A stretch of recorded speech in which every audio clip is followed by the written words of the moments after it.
સરળ ભાષામાં ખેડૂતને સમજ પડે એ ભાષામાં. એ ગામમાં જઈને ખેડૂત બતાવવાની. અભણ છે એને કશો જ ખ્યાલ નથી આવતો. એ ગામમાં જ જઈને બતાવવાની હા, અને સ્થળ પર ખેડૂતની જ્યાં જમીન હોય ત્યાં જ જઈને બતાવો. હજારો માણસો ત્યાં ગામમાં છે એમને ભેગા કરો. ખેડૂતની જમીનમાં જઈને એને ટાઈમ બતાવો. આપે છે અમને કે આ દિવસે આવવાના છે એનાથી પહેલા આવતા છે.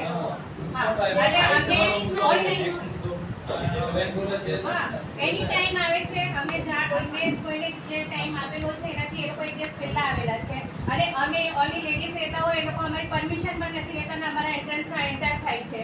બરાબર છે?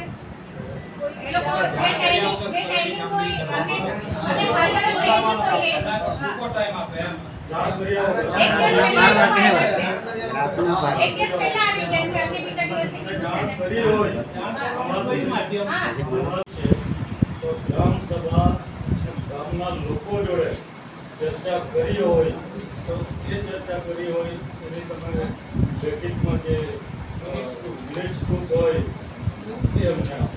લેખિતમાં તો અમારે ગેરસમજ દૂર થશે.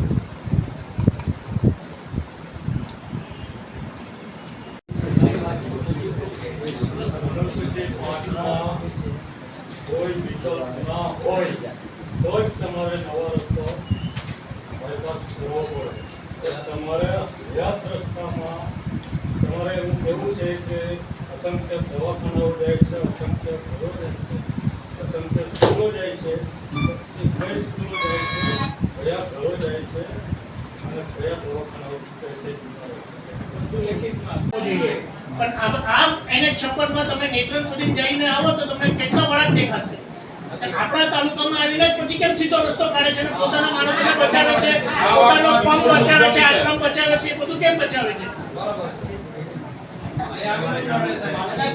ન્યાય કરો તો બરોબર કરો સાહેબ, નહીં તો કોઈને ન્યાય નહીં કરો. નહીં તો આ જે જૂનો રસ્તો છે એને તોડો કરો તમે. એને જ ફોલો કરો. અમારે કોઈને કોઈ દુશ્મની નથી કે કોઈના પેટ પર લાત નથી મારવી સાહેબ. વાડી સુધી તો ઓપરેશન નથી જ આવ્યો છે. વિકાસના વિરોધી નથી. અમને મોટામાં મોટા આ વેમ છે સાહેબ કે હાથે કરીને અમારી જમીનને છે ને સત્યનાશી બને. નજીક બધા રોડ જ બનાવશે તો ભવિષ્યમાં ખાવાનું ન ખાય. ખેતી માટે જમીન તો બચી જ છે ને.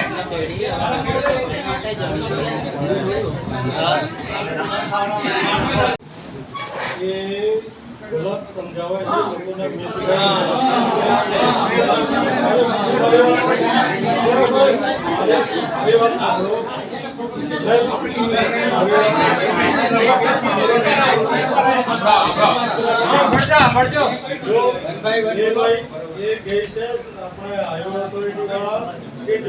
બાયપાસ નથી થતું, બાયપાસ થાય છે.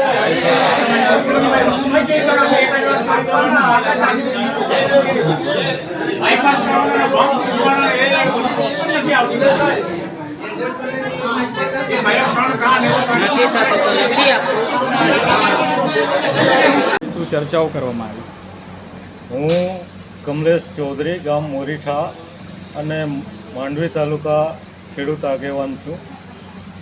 આજે નેશનલ હાઈવે નંબર 56ની જમીન સંપાદન બાબતે પ્રાંત અધિકારીને સૂચના મુજબ મામલતદાર ઓફિસના સભાખંડમાં આજે ખેડૂતો અને સંપાદન અધિકારીઓ અને હાઈવે ઓથોરિટીના અધિકારીઓ વચ્ચે એક ગેરસમજ બાબતે મિટિંગ કરવામાં આવી હતી.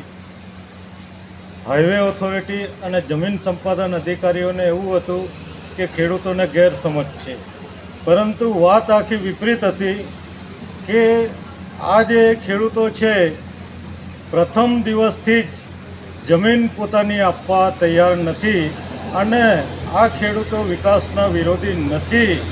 એ ખેડૂતોએ કીધું છે કે જે હયાત નેશનલ હાઈવે છે એને એક્ઝિસ્ટિંગ કરે તો અમને કોઈ વાંધો નથી, પરંતુ આ વહીવટીતંત્ર બાયપાસ કરીને ખેડૂતોની ફળદ્રુપ જમીન અને તેમાં પણ ગરીબ આદિવાસી ખેડૂતો છે કે જેમની પાસે 20 ગુંઠા 25 ગુંઠા કે 50 ગુંઠા માંડ બચેલી હોય, એમાંથી એમના પરિવારનું ભરણ પોષણ કરવાનું હોય.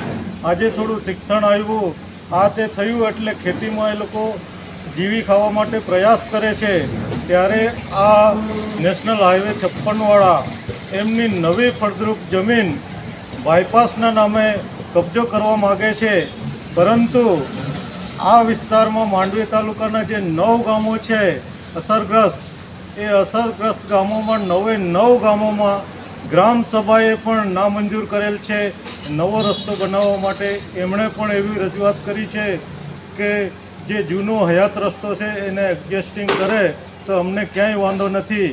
એટલે આ લોકો પણ વિકાસના વિરોધી નથી, પણ આ એક સરકારની પોલિસી આ આદિવાસી ખેડૂતોને આ વિસ્તારમાં પરેશાન કરી એમની જમીનો છીનવી લેવાનું એક કાવતરું છે. આ ઉકાઈ ડેમમાં પાણી છે કે જે એના કારણે આ લોકો ઇન્ડસ્ટ્રી લાવીને આ વિસ્તારને રફે દફે કરવા માગે છે. પરંતુ ખેડૂતો સંગઠિત છે, અડીખમ છે અને આ વિસ્તારના લોકો પણ જાગૃત છે. આ નેશનલ હાઈવે બાયપાસ ક્યારેય નહીં થશે એ વાતની આજે આ મિટિંગ બાદ ખેડૂતોએ ચર્ચા કરીને નક્કી કર્યું છે. બલિદાન આપી દઈશું પણ નવો રસ્તો બનવા નહીં દઈએ એ વાતની આજે ખેડૂતોએ ભેગા થઈને જાહેરાત કરી છે. એટલે આ વાતે સરકારી તંત્ર પણ જાણી લઈ કે આ ખેડૂતો હવે જાગૃત થઈ ગયા છે અને અમારથી આ દાદાગીરી નહીં ચાલે. સંપૂર્ણ લોકશાહી પ્રક્રિયા મુજબ અમે સ્વીકારીશું. બાકી આ ગ્રામસભાના ઠરાવને આ વહીવટીતંત્ર એવોઇડ ના કરી શકે. સુપ્રીમ કોર્ટ પણ ગ્રામસભાને સુપ્રીમ માને છે, લોકસભાને પેરેલલ માને છે અને આ વહીવટીતંત્ર ગ્રામસભાને માનતું નથી. એ વાત એ લોકોને નડશે, આ વહીવટીતંત્રને નડશે, એ વાત એ લોકો જાણી લે.